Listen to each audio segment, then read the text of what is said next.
Un jour, je décida de partir de chez moi. Oui, j'étais tanné de la bière qui n'était pas assez mousseuse. Une caravane passa, et je la pris. Ou plutôt je la suivis. Ou plutôt j'essayais d'être discret pour pas me faire voir et de suivre le même chemin. Vous voyez, disons que... Bon, c'est alors que je me ramassa en Égypte. L'Égypte, vous connaissez? C'est un pays du sud, du tiers-monde. C'est alors que je vis le pharaon. Et là, il y avait une rivière à côté du pharaon. Eux, ils disent fleuve, mais moi je suis sûr que c'est une rivière. Et alors, les eaux montèrent. Et là, oh mon Dieu, c'est un fleuve! Oui, et le pharaon retourna chez lui. Je décida de le suivre pour voir comment il avait fait. Ceci pourrait être très utile pour défendre un pont.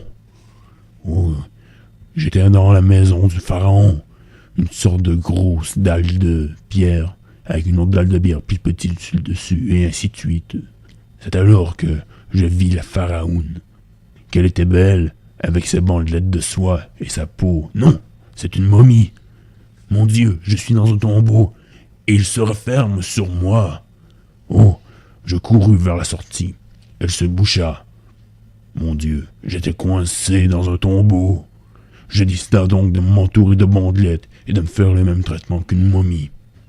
Quelques années plus tard, je ressortis intact. La porte avait cédé sous les coups ravageurs du vent et des grains de sable. J'étais en parfait état de conservation. C'est fou ce que les bandelettes conservent des ravages du temps. Je me remis donc à chercher le pharaon, mais je ne le trouvais point. Apparemment, il y avait une race de conquérants qui avait pris sa place.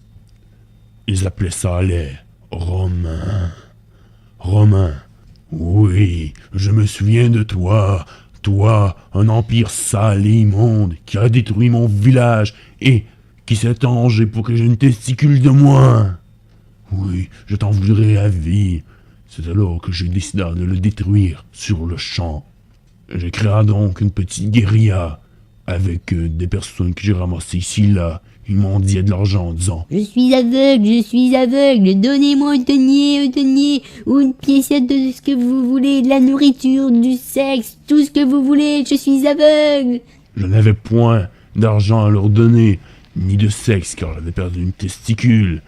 Mais je leur offris un emploi. Ils m'aidèrent donc à renverser le gouvernement romain. Ce ne fut pas très difficile. Il était très corrompu, ce gouvernement.